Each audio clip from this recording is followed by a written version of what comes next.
Hello students, क्या हाल चाल है बेटा। उम्मीद करता हूँ कि सब बढ़िया से होंगे, अच्छे से पढ़ाई कर रहे होंगे और बढ़िया से आप लोगों ने क्लास 11th का कोर्स कर लिया होगा। लास्ट में चल रहे हैं, बिल्कुल आखिरी चैप्टर है। तो इस आखिरी चैप्टर की हम लोग आज बात करेंगे प्रश्नावली 16.3 के इंट्रोडक्शन की। और इसके अंदर हमें क्या पढ़ना है? हमें पढ़ना है प्रायिकता की अभिग्रहित दृष्टिकोण, है ना, एक्सोमेटिक अप्रोच ऑफ प्रोबेबिलिटी। ये क्या होता है, इस बारे में बात करेंगे। अभिग्रहित क्या होता है? एक वर्ड लिखा है कि अभिग्रहित एक ऐसे रिजल्ट, ऐसे परिणाम होते हैं, ऐसे रिजल्ट होते हैं जिनको प्रूफ की जरूरत नहीं होती है, उनको हम सर्वसम्मति से मान लेते हैं, ऐसा ही सच्ची, उनको सच मान लेते हैं, फैक्ट है ये, ठीक है ना। तो प्रोबेबिलिटी में भी कुछ ऐसा ही हम अप्रोच दिखाएंगे और कुछ बातें वो हम लोग देखेंगे, ठीक है ना। आपने अब तक जो पढ़ा है, अगर हम थोड़ी सी मोटी मोटी बातें कर लें, हमने आपको रैंडम एक्सपेरिमेंट या आच्छादित परीक्षण पढ़ाए हैं। उसके बाद जो मोटी सी बात थी वो थी सैंपल स्पेस की, यानी कि प्रतिदर्श समष्टि की। और प्रतिदर्श समष्टि के बेस पे ही हमने क्वेश्चंस बहुत सारे करे भी हैं और उसको अच्छे से देखना भी है, क्योंकि उसी के इस्तेमाल से हम आगे की तरफ बढ़ेंगे, ठीक है। छोड़ दो क्लास 11th में क्या करा, क्लास 10th और 9th में भी कहीं ना कहीं थोड़ी बहुत प्रोबेबिलिटी पढ़ के आए हैं, ठीक ठाक पढ़ के आए हैं। और वहाँ पर हमने प्रोबेबिलिटी को निकालने के, प्रायिकता को निकालने के कुछ नियम कानून पढ़े हैं, है ना, कुछ तरीके पढ़े हैं, ठीक है ना। तो अब हम उन तरीकों के अलावा, ठीक है ना, वो तरीके तो हमने पढ़े ही हैं कि जैसे एक कोइन को आपने फेंका, है ना, एक सिक्के को फेंकने पर हेड आने की प्रायिकता आप कैसे निकालते थे। बड़ा सिंपल सा एक्सपेरिमेंट है ना। हेड आने की प्रायिकता हम कैसे निकालते थे? कहते थे भैया टोटल आउटकम्स दो हैं, या तो हेड आएगा या टेल आएगा, और हेड आने की केवल एक ही पॉसिबिलिटी है, तो 1/2 हम लोग कहते थे, ऐसे निकालते थे कि किसी बैग के अंदर थ्री थ्री वाइट बॉल्स हैं, ठीक है ना, और 2 इसके अंदर हमारे पास में 2 ब्लू बॉल्स हैं। तो अगर मैं इसमें से एक बॉल निकालता हूं तो वाइट बॉल निकलने की क्या प्रायिकता है, हम लोग वहां निकालते थे। तो प्रोबेबिलिटी ऑफ वाइट बॉल आने की हम कैसे निकाल, टोटल कितनी बॉल्स हैं इसमें, 5 हैं, है ना। और वाइट निकालने की, वाइट कितनी है, 3 है ना। तो हम 3/5 उसकी प्रोबेबिलिटी। ये कुछ तरीके हमने सीखे थे क्लास 9th और 10th के अंदर। लेकिन अब हम क्या करेंगे, हम कुछ और एक ऐसे अभिग्रहित यानी कि एक्सियोम्स पे बात करेंगे जो कि हमारी हेल्प करेगी प्रोबेबिलिटी की और गहराई से समझने के लिए, ठीक है। तो चलिए बात करते हैं। सपोज कर लीजिए किसी भी रैंडम एक्सपेरिमेंट के अंदर, यानी कि यादृच्छिक परीक्षण के अंदर, रैंडम एक्सपेरिमेंट के अंदर, है ना, रैंडम एक्सपेरिमेंट के अंदर हमने क्या करा, हमने एक प्रतिदर्श समष्टि एस ली और उसके अंदर आपको पता ही है आउटकम्स, कोई एक्सपेरिमेंट किया तो कुछ आउटकम्स मिलेंगे ही। जैसे आप किसी भी कॉइन को उछालते हो तो उसकी प्रतिदर्श समष्टि हमने बताया कि हेड और टेल, दो ही संभावित स्थितियां, दो ही आउटकम्स मिलती हैं, हेड एंड टेल। तो हमने कोई भी एक्सपेरिमेंट किया, चाहे वो कॉइन को फेंकना है, चाहे कुछ भी है, there is so many experiment, कुछ भी हो सकता है। तो हम किसी एक को पकड़ के तो बैठ नहीं सकते, हम जनरली बात कर रहे हैं।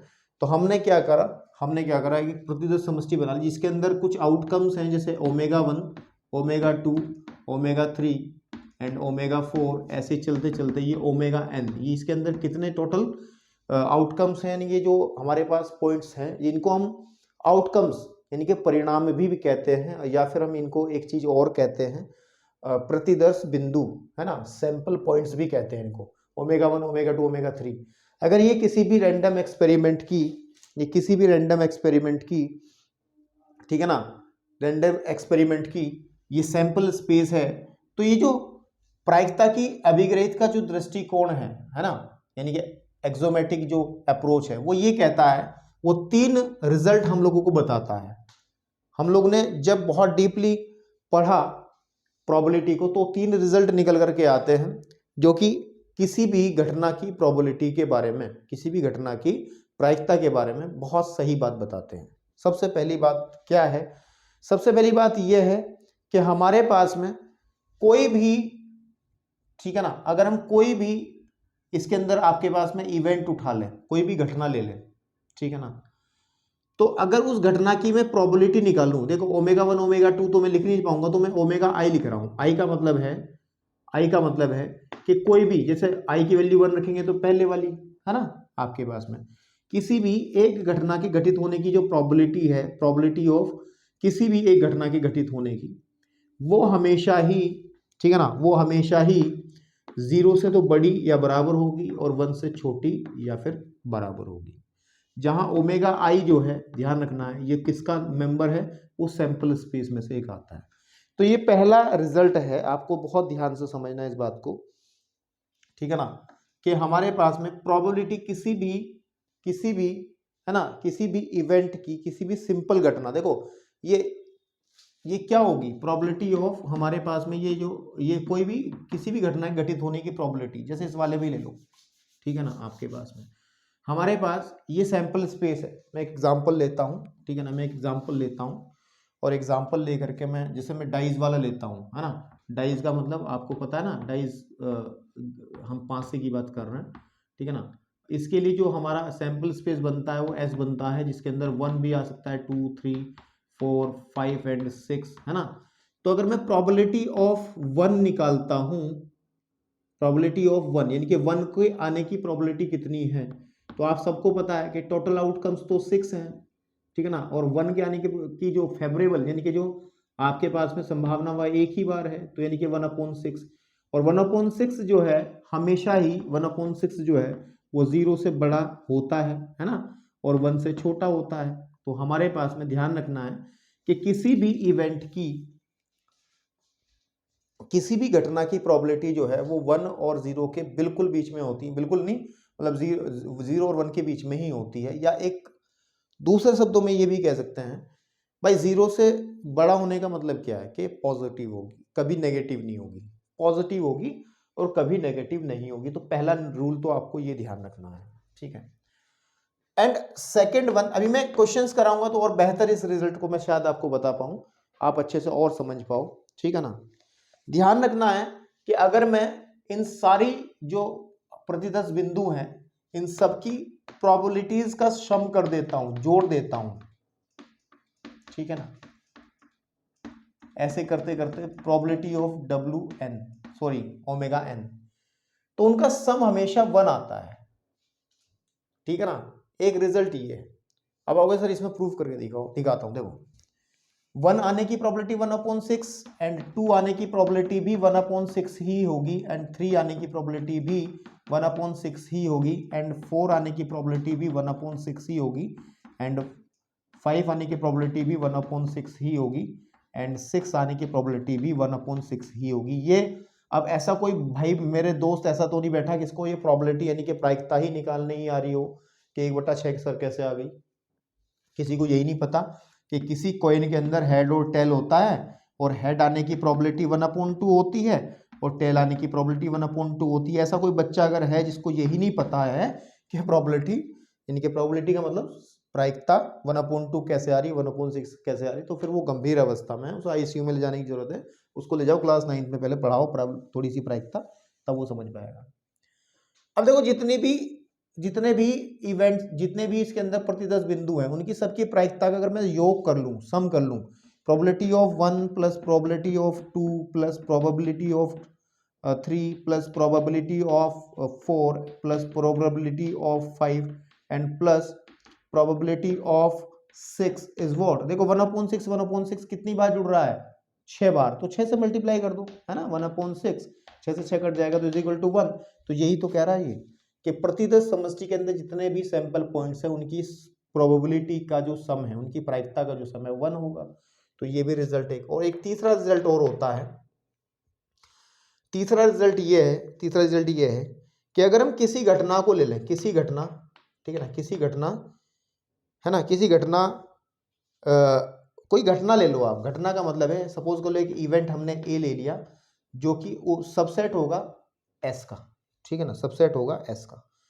तो ध्यान रखना है कि प्रोबेबिलिटी ऑफ हमारे पास में प्रोबेबिलिटी ऑफ इस यानी कि इस घटना की जो प्रायिकता होगी वो हमेशा इक्वल होगी sigma of probability of W I, और जहां पर डब्ल्यू आई जो है ना, डब्ल्यू आई है ना, ये कहां से आता है, ये ए में से आता हो। अभी आपको कुछ समझ में नहीं आया होगा, ऊपर वाले दोनों शायद समझ में आ गए होंगे, नीचे वाला जो एक्सियोम है, जो रिजल्ट है, इसको समझने के लिए मैं दोबारा से यहाँ लेता हूँ। देखो ये सेकंड वाला समझ में आ गया था, अब इसी से लेते हैं। देखो कोई एक सबसेट उठा लो, हमने एक घटना डिफाइन कर ली, एक घटना डिफाइन कर ली जिसमें हमने कहा ठीक है ना, कि सदैव एक सम संख्या प्रकट हो, ऐसा हमने कह दिया। तो इसका मतलब ए के अंदर जो हमारे पास जो इवेंट के अंदर ए के अंदर जो बनेगा वो क्या आएगा, 2 होगा या फिर 4 होगा एंड 6 होगा। बिल्कुल ठीक बात है। ओके, अब अगर हम लोग देखें प्रायिकता निकालें ए की, तो वो कितनी होगी, टोटल कितने हैं, 6 हैं। इसमें कितने आ रहे हैं, 3 आ रहे हैं, तो 3/6 यानी कि 1/2। बिल्कुल ठीक बात है भाई, ऐसी तो बात करते हैं भाई, इस घटना की घटित होने की प्रायिकता निकालनी है, तो टोटल कितना है, टोटल कितने हैं, 6 आपकी आउटकम्स है ना। और हमारे जो फेवर वाली है, अनुकूल जो परिणाम है वो कितने हैं, वो 3 हैं। टोटल परिणाम कितने हैं, 6 हैं, अनुकूल कितने हैं, 3 हैं, तो 3/6 1/2 आ गए। लेकिन हमने एक बात कही, तो जो पी ए है ना, पी ए वो इक्वल होना चाहिए sigma of P W I, है ना। मतलब क्या है इसका मतलब है कि जो उसके प्रतिदर्श बिंदु हैं उनकी प्रोबेबिलिटी के सम के बराबर होना चाहिए मेरे भाई, ऐसा। बात आप समझ पा रहे हो, ये तो हमने निकाल लिया है ना। तो हमें इस रिजल्ट को प्रूव करने के लिए कि P A should be equal, sigma का मतलब समेशन होता है ना।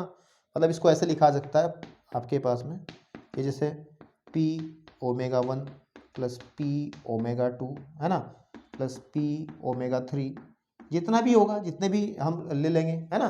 4 तो 4, जैसे इसमें 3 है। तो आप ध्यान दो, इसके अंदर इस प्रतिदर्श समष्टि के हिसाब से 2 की कितनी प्रोबेबिलिटी है, 2 की कितनी प्रायिकता है, 1/6। बिल्कुल ठीक बात है। 4 आने की कितनी प्रायिकता है, 1/6। 6 आने की कितनी प्रायिकता है, 1/6। तो मेरे भाई आ जाएगा 3/6, और उसको भी कैलकुलेट करोगे तो 1/2। आप देख लो ना, यहां से भी पी ए का मान ऐसे निकाल लो, चाहे आप ऐसे निकाल लो, ये 1/2 ही आ रहा है।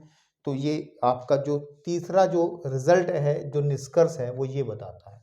इनको थोड़ा सा अच्छे से समझ लें, और एक एग्जाम्पल के माध्यम से मैं इसको थोड़ा सा और आपके सामने क्लियर करूंगा। वैसे मैंने एग्जाम्पल ले लिया है, ठीक है, एक एग्जाम्पल और ले लेते हैं ताकि इसको क्लियर और कर दें थोड़ा सा, ठीक है ना, थोड़ा सा और क्लियर कर सकें। ठीक है, चलिए देखो, मैं तीनों रिजल्ट को प्रूव करूंगा। वैसे एग्जाम्पल भी है एक इसका, लेकिन मैं एक और रिजल्ट लेता हूँ। मैं अंग्रेजी वाला पोर्शन मिटा देता हूँ क्योंकि मुझे जगह चाहिए। देखो ध्यान से, मैंने एक रैंडम एक्सपेरिमेंट लिया, और उसमें कहा कि एक सिक्के को, मैं चौक थोड़ी सी बड़ी ले लूँ मैं,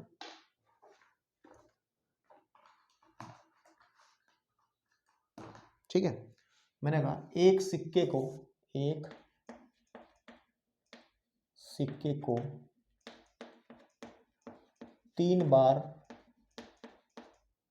उछालने पर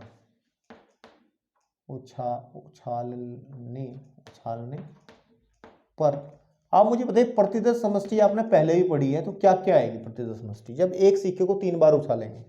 या तो तीनों बार हेड आ जाएगा, हेड हेड हेड, या हेड हेड टेल आ जाएगा, या हेड टेल हेड आ जाएगा, या टेल हेड हेड आ जाएगा।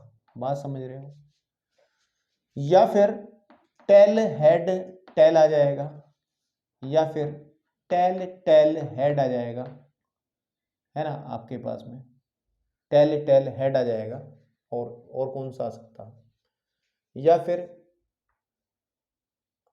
हेड टेल टेल आ जाएगा, और लास्ट वाला टेल टेल टेल आ जाएगा। 8 आएगा ना टोटल, 1 2 3 4 5 6 7 8। हाँ, कोई कॉमन तो नहीं आ गया, नहीं, ठीक है ना, ठीक है, सब अलग अलग है, head head head head tail, ठीक है। आपके पास में THH एंड THT हाँ ठीक है, TTH and STT and TTT, ठीक है ना। तो ये एक प्रतिदर्श समष्टि बनेगी अगर हम एक रैंडम एक्सपेरिमेंट इसको देखते हैं। इस रैंडम एक्सपेरिमेंट के लिए मैं इन तीनों एक्सियोम्स को, यानी तीन जो रिजल्ट हमारे निकले हैं, हमारे जो 3 रिजल्ट निकले हैं, इन तीनों रिजल्ट को मैं वेरीफाई करके देखूंगा, ठीक है। पहला रिजल्ट कहता है कि अगर हम किसी भी इवेंट को उठाएं तो उसकी जो प्रायिकता है वो 0 और 1 के बीच की रहेगी। तो मेरे भाई ध्यान से देखो, मैं किसी को भी उठा लेता हूं, सपोज कर लो मैं प्रायिकता निकालना चाहता हूं हेड हेड हेड की। तो मेरे भाई ध्यान से सुनो, ध्यान से सुनो इस बात को ध्यान से सुनो। जब हम हेड हेड हेड 3 बार सिक्का उछाला, तीनों बार हेड हेड हेड आने की प्रोबेबिलिटी क्या होगी? एक बार हेड आने की प्रोबेबिलिटी तो होती है 1/2, ठीक है।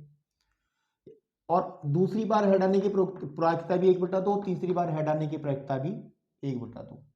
और आप देख रहे हैं हमने एक शब्द इस्तेमाल करेंगे, ऐसे भी लिख सकते हैं कि हेड आने की प्रायिकता और हेड आने की प्रायिकता और हेड आने की प्रायिकता। जहां पर हम और शब्द इस्तेमाल करते हैं, आपने क्रमचय संचय में भी सीखा था, वो गुणा का यूज कर लेंगे। तो यानी कहने की बात है probability of head head head आने की जो प्रोबेबिलिटी है वो 1/2 गुणे 1/2 गुणे 1/2 यानी कि 1/8 होगी। और 1/8 को आप आसानी से देख सकते हो, वो 0 से बड़ा होगा और 1 से हमेशा छोटा होगा। तो पहले वाला रिजल्ट तो ये फुलफिल हो रहा है ना, पॉजिटिव और 1 से छोटी। मतलब क्या होगा कि पॉजिटिव और 1 से छोटी, 1 से छोटी, ठीक है। आप मैंने इस सैंपल स्पेस में से केवल और केवल इस घटना के बारे में बात करी है, किसी और को भी ले सकते हो। जैसे प्रोबेबिलिटी ऑफ हम निकाल लें हेड हेड टेल की निकाल लेते हैं, तो वो भी हेड आने की प्रोबेबिलिटी 1/2, फिर हेड आने की प्रोबेबिलिटी 1/2, टेल आने की प्रोबेबिलिटी भी 1/2, तो इसका भी 1/8 आ जाएगा, ठीक है ना। तो ऐसे ही मेरे भाई हम ये कह सकते हैं, कि इसके अंदर जितने भी प्रतिदर्श बिंदु बन रहे हैं, इन सब की प्रायिकता, इन सब की आने की, इनके घटित होने की प्रायिकता वो 1/8 होगी, जो कि ये फुलफिल करता है कि वो 0 और 1 के बीच की होगी। अब ध्यान से सुने, द रिजल्ट 1 क्लियर हो गया। सेकंड में क्या है कि अगर मैं इन सब की प्रोबेबिलिटीज का, सीधी बात है, इनकी सबकी प्रायिकता 1/2 1/8 1/8 ही होगी, सबकी किसी की भी निकाल लो आप। तो अगर मैं इनका सम कर लेता हूं कि प्रोबेबिलिटी ऑफ HHH है ना, plus probability of HHT plus probability of STH है ना, ऐसे करते करते प्रोबेबिलिटी ऑफ TTT तक जाऊं मैं, है ना। तो आपको पता है कितनी इवेंट्स हैं, ये 8 हैं। तो 1/8 plus 1/8 plus 1/8 plus 1/8 plus 1/8 plus 1/8 plus 1/8 and plus 1/8, ठीक है जी आपके पास में, एंड प्लस 1/8, 1 2 3 4 5 6 7 8 9, अरे नहीं यार, आप जब इनको जोड़ोगे तो 8/8 आ जाएगा, इसका मतलब ये भी 1 हो जाएगा। तो रिजल्ट इज ट्रू इसके लिए, है ना आपके पास में। बात करते हैं हम लोग इसके लिए, है ना। तो एक इवेंट डिफाइन कर लेते हैं, ए कोई इवेंट लें जिसके अंदर हम कह दें, एक घटना ए ले लें कि कम से कम 2 हेड, है ना, 2 H आए, है ना, आए।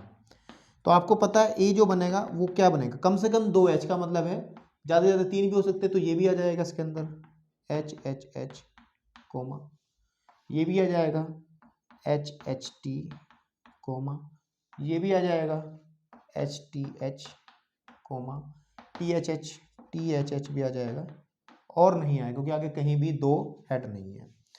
अब इसको हमने ये कहा है कि इसकी जो प्रोबेबिलिटी होगी वो बराबर होगी इन सब की सम के इक्वल, यानी कि प्रोबेबिलिटी ऑफ HHH, ये यही तो कहता है तीसरा नियम, ठीक है ना, plus probability of HHT plus probability of HTH plus probability of THH। अब ध्यान से देखो, इसकी भी 1/8 है, इसकी भी 1/8 है, इसकी भी 1/8 है, इसकी भी 1/8 है। इनको जब ऐड करोगे कैमरे में आ रहा नहीं, आ रहा नहीं चाहिए, हाँ बाउंड्री पे जा रहा बिल्कुल, ये आ जाएगा हमारे पास में 4/8, यानी कि कैंसिल आउट 1/2, कितना आ जाएगा 1/2। तो प्रोबेबिलिटी ऑफ ए जो है 1/2 आ जाएगी। आप देख भी सकते हैं, जनरली देख लो, अगर आप डायरेक्ट ही प्रोबेबिलिटी ए की निकालना चाहते हैं, ए की प्रायिकता निकालना चाहते हैं, अब मुझे बताइए इसकी सैंपल में टोटल कितने मेंबर्स हैं, 8 हैं, तो 8 तो नीचे आ जाएगा। ए की सैंपल स्पेस के अंदर कितने मेंबर्स हैं, देखो 1 2 3 4, 4 ऊपर आ जाएगा, कैंसिल आउट करेंगे 4 एकम 4, 4 दूनी 8, तो 1/2। तो मतलब ये भी रिजल्ट आप लोग आसानी से प्रूफ समझ सकते हैं। ये हमारे पास में है, ये है एक्सोमेटिक अप्रोच ऑफ प्रोबेबिलिटी, ठीक है ना। चलिए अब एक एग्जांपल की बात करते हैं, उसके बाद हम लोग आगे बढ़ेंगे। जरा वीडियो को पॉज करके जो नोट करने वाली चीज़ है उसको नोट आप कर सकते हैं बिंदास, ठीक है बेटा। चलिए बेटा, अब आपकी एक्सरसाइज के अंदर एक एग्जांपल दिया गया है, और इस एग्जांपल के अंदर जो बात करी है उसने वो ये कहना चाह रहा है कि मान लीजिए एक प्रतिदर्श समष्टि है आपके पास में एस, मैंने लिखा नहीं है, जिसके अंदर ये कुछ सैंपल पॉइंट्स हैं ω1, ω2, ω3, ω4 एंड ω5 एंड ω6 है ना। इस रैंडम कोई रैंडम एक्सपेरिमेंट रहा होगा जिसकी ये प्रतिदर्श समष्टि हमें दी गई है, और निम्नलिखित में से प्रत्येक परिणाम के लिए कौन सी प्रायिकता का निर्धारण वैध है, कौन सी वैलिड है। अब कौन सी वैलिड है प्रायिकता के लिए, उसका निर्धारण हमें करना है। वैलिडिटी चेक करने के लिए आपको ये तीनों रिजल्ट वेरीफाई करने पड़ेंगे, ठीक है। अगर तीनों रिजल्ट पे खरा उतर गई है ना, तो हम लोग कहेंगे हाँ जी वैध है। अच्छा पहली बात सुनो, इस एग्जाम्पल के अंदर कोई अन्य घटना के बारे में बात नहीं करी गई है, तो हम लोग इस पे चर्चा नहीं करेंगे, इस वाले पे हम लोग इस वाले पे चर्चा नहीं करेंगे, हम ऊपर वाला वेरीफाई करेंगे, और ये जो फर्स्ट वाला और सेकंड वाला। फर्स्ट वाला कहता है कि प्रोबेबिलिटी हमेशा ही 0 से बड़ी 1 से छोटी, यानी कि धनात्मक और 1 से छोटी होती है, तो इसको ध्यान में रखते हैं। और नीचे की बात है इन सभी का जो सम है, इन सभी का जो योग है वो 1 होना चाहिए। दूसरे वाला ये कहता है इन सब का, इनकी जो प्रोबेबिलिटी का जो सम है वो आपको 1 होना चाहिए। तो मेरे भाई ध्यान से सुनो, ध्यान से सुनो। पहले वाले में 1/6 देखो, सारी की सारी जितनी भी प्रोबेबिलिटीज हैं, ये जितनी भी प्रायिकता हैं ये दी गई हैं जो, ठीक है, जितने भी ये आउटकम्स का जो ये दिया गया है, परिणाम जो दिए गए हैं, परिणाम जो है ये जो परिणाम हैं, ये पहली कंडीशन को वेरीफाई कर रहे हैं। सारी के सारी 0 से बड़ी हैं, यानी कि धनात्मक हैं, और 1 से छोटी हैं, तो पहली कंडीशन तो क्लियर हो गई है ना आपके पास में। दूसरी में है कि इनका सम 1 के बराबर होना चाहिए। इन सबको जोड़ के देख लो, इसको इसको इसको इसको इसको, कितनी है ये 1 2 3 4 5 6, 6/6 1 आ जाएगा सम, तो दूसरी भी वेरीफाई हो जाएगी। इसका मतलब ये तो है, ये तो बिल्कुल है, ये तो है। दूसरे वाले में प्रोबेबिलिटी 1 हो सकती है, बिल्कुल हो सकती है, 0 हो सकती है, बिल्कुल हो सकती है, 0 से छोटी नहीं हो सकती, 1 से बड़ी नहीं हो सकती। तो पहले वाली कंडीशन भी प्रूफ हो गई। और सेकंड वाली में अगर इन सबको जोड़ दूं मैं तो 1 आना चाहिए, सबको जोड़ने पे बिल्कुल 1 आ रहा, तो यानी कि ये भी है, ये बड़े वाला टिक कर दो, ये भी है। नीचे वाली पे आ जाओ, सी में देखो, ये भी ठीक चल रहा है, ठीक चल रहा है, लेकिन ये देखो ये प्रोबेबिलिटी यहाँ पर ये चीज जो है वो माइनस में आ गई। माइनस का मतलब 0 से छोटी, 0 से छोटी कभी हो ही नहीं सकती अकॉर्डिंग टू दिस, तो मतलब ये नहीं होगा। इस वाली में सब ठीक चल रहा है, लेकिन इस वाली को देखो, ये 3/2 का मतलब है 1 से ज्यादा, 1.5 आ जाएगा। तो इस वाले को भी हम लोग नहीं डिस्कस करेंगे, क्योंकि इसमें ये जो है इस आउटकम के लिए P ऑफ W6 जो है वो बड़ी है 1 से, देख लो आप खुद ही देख लो, 1.5 है ना, तो इसका मतलब ये भी नहीं होगा। नीचे वाली देखो सारी पॉजिटिव है, पहली कंडीशन वेरीफाई हो गई है, 1 से छोटी भी हैं, सब वेरीफाई हो गई है। लेकिन देखो इनको जोड़ के देख लो, तो सबको जोड़ लो तो 1 3 3 और 3 6 10, ये 1 से ज़्यादा हो जाएगा। इनको जोड़ के देख लो, आप इन्हें जोड़ोगे तो ये हमेशा 1 से ज़्यादा रहेगा, तो ये भी नहीं होगा, ये भी वैध नहीं होगी। तो यही आपको बताने की कोशिश की गई है एक एग्जाम्पल के माध्यम से कि आपके पास में, ठीक है ना। चलिए अब हम लोग बढ़ते हैं आगे की तरफ। एक टॉपिक है हमारा, ठीक है ना, संभाव्य परिणामों की प्रायिकता, probability of equally likely outcomes. इस बारे में थोड़ा सा ध्यान देंगे और थोड़ा सा चीजें समझेंगे। फॉर्मूला हमें ड्राइव करना है, एक फॉर्मूला हमें देखना है, बस और कुछ नहीं है। ये वाला काम हो चुका है, अब आगे बढ़ते हैं क्वेश्चंस की तरफ। मतलब एक टॉपिक और है, मैं जरा नोट कर लूँ एक बार पूरा का पूरा। चलिए जी, इस टॉपिक के बारे में बात करते हैं, इसका यूज़ भी करेंगे हम लोग क्वेश्चंस के अंदर। इसमें कहा है थोड़ा सा, इसकी जो वोकैबुलरी है वो थोड़ी सी टिपिकल है। तो उसने कहा संभाव्य परिणामों की प्रायिकता, probability of equally likely outcomes. Equally likely outcomes यानी कि संभाव्य घटनाएं क्या होती है, मैं आपको बता दूं। सॉरी, घटनाएं नहीं कह रहा हूं, परिणाम क्या होते हैं। अगर जैसे कि हम लोग बात करें, चलो एक सिंपल एग्जांपल लेते हैं, ये डाइज वाला लेते हैं। हमने एक डाइज लिया जिसको हम उछालने पर कुछ रिजल्ट प्राप्त करते हैं, कुछ परिणाम मिलते हैं, और जो सैंपल स्पेस में 1 2 3 एंड 4 5 6 के नाम से हम लोग लिख पाते हैं। तो ये सारे के सारे जो परिणाम हैं, सारे के सारे जो परिणाम हैं वो समभाव्य हैं। समभाव्य मतलब इक्वली लाइकली आउटकम्स हैं। क्यों है? क्योंकि इनके घटित होने की संभावनाएं सबकी सेम है। जितनी संभावना 1 की आने की है उतनी संभावना 2 के आने की भी है, उतनी ही संभावना 3 के आने की भी है, उतनी 4 की भी है, 5 की है, 6 की भी है।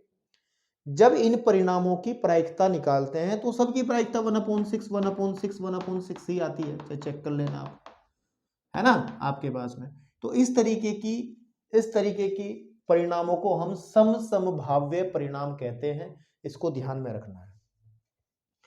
अब हम लोग हर बार इस तरीके से नहीं, इसके लिए एक फॉर्मूला सा थोड़ी सी बात करनी है।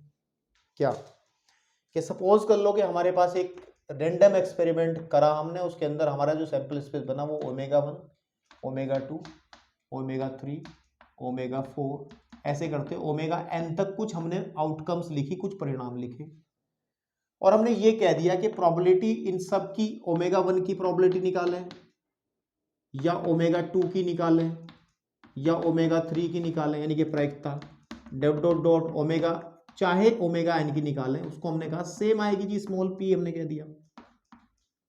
बिल्कुल ठीक बात है, स्मॉल p हमने कह दिया। अब हमने एक रिजल्ट पढ़ा था कि probability of ω1 plus probability of ω2 and plus probability of ω3 plus probability of ω4, ऐसे करते करते हम जाएं प्रोबेबिलिटी ऑफ ωn, तो इसको 1 के इक्वल कहते हैं। आप याद करो, अभी हमने जो अभी एक्सोमेट्रिक अप्रोच पढ़ी है प्रोबेबिलिटी की, उसके अंदर हमने सेकंड रिजल्ट पढ़ा है।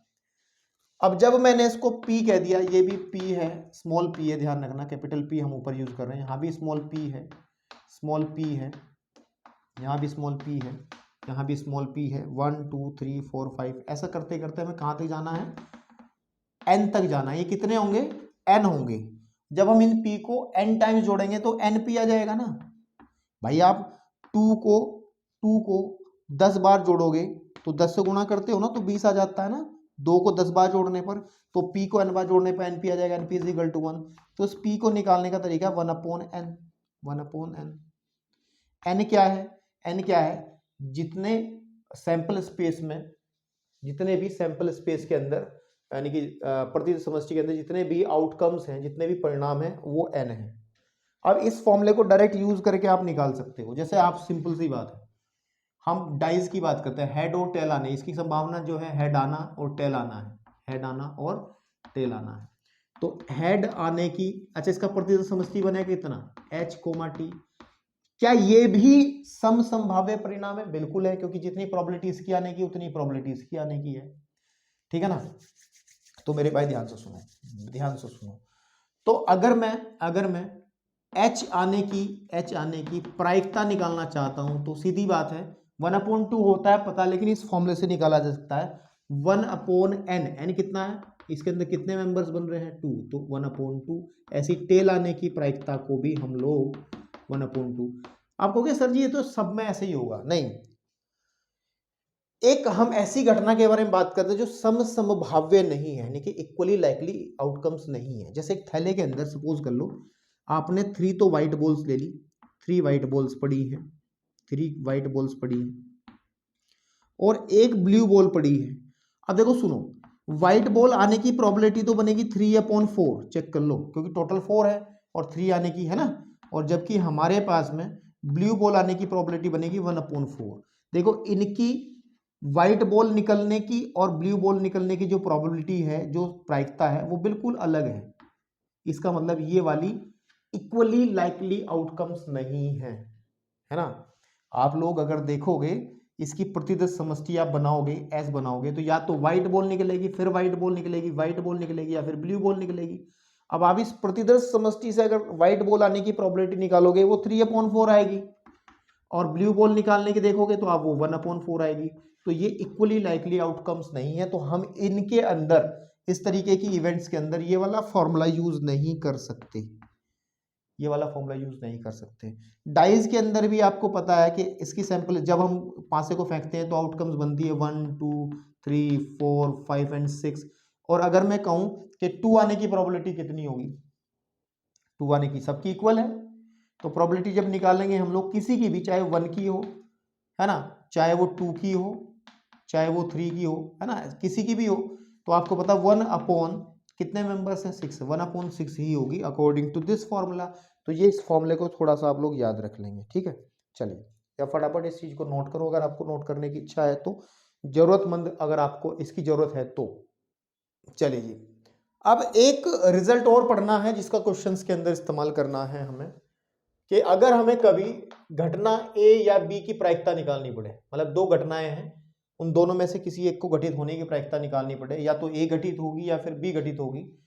इसको आप ऐसे समझे, आपने सेट थ्योरी के अंदर, समुच्चय सिद्धांत के अंदर एक फॉर्मूला पढ़ा था कार्डिनल नंबर वाला, कि एन, देखो हमने बताई थी आपको बात कि जहां पर या होगा वहां पर आप यूनियन का यूज करेंगे, और जहां पर और या फिर तथा का इस्तेमाल कर रहे होंगे तो वहां पर इंटरसेक्शन का यूज करेंगे। तो बेसिकली वो बात क्या कर रहा है, वो कह रहा है कि प्रायिकता किसकी निकालनी है, ए या बी की, है ना। इसको दूसरे शब्दों में लिखा जा सकता है कि प्रायिकता निकालनी है ए यूनियन बी की, है ना। तो आप लोगों ने एक रिजल्ट पढ़ा था 11th क्लास के चैप्टर नंबर 1 के अंदर ही, कि n of A union B, number of, है ना, कि ए के अंदर जितने अवयव हैं वो बराबर होते हैं number of element in A plus number of element in B, यानी कि बी के अंदर कितने हैं, ए के अंदर कितने हैं, और minus number of element A intersection B. ये फॉर्मूला पढ़ा था, बस इसी फॉर्मूले से जोड़ते हुए याद रखना है आपको। प्रूफ तो उसका लंबा चौड़ा दे रखा, लेकिन आपको जरूरत नहीं है इसके प्रूफ की। तो आप इसी तरीके से प्रोबेबिलिटी प्रायिकता में भी इस फॉर्मूले को यूज कर सकते हो, कि probability of event A plus probability of event B minus probability of A intersection B. इस फॉर्मूले को इस्तेमाल करते हुए हम कई सारे क्वेश्चंस आपको देखने को मिलेंगे, बहुत आसानी से इस फॉर्मूले को यूज करेंगे, अच्छे से इसको याद रख लें। फिर इस फॉर्मूले को थोड़ा सा और बताया है कि अगर हमारे पास में, यदि हम ये बात कर लें कि यदि ए तथा बी म्यूचुअली एक्सक्लूसिव इवेंट हो, यानी कि परस्पर अपवर्जी हो, परस्पर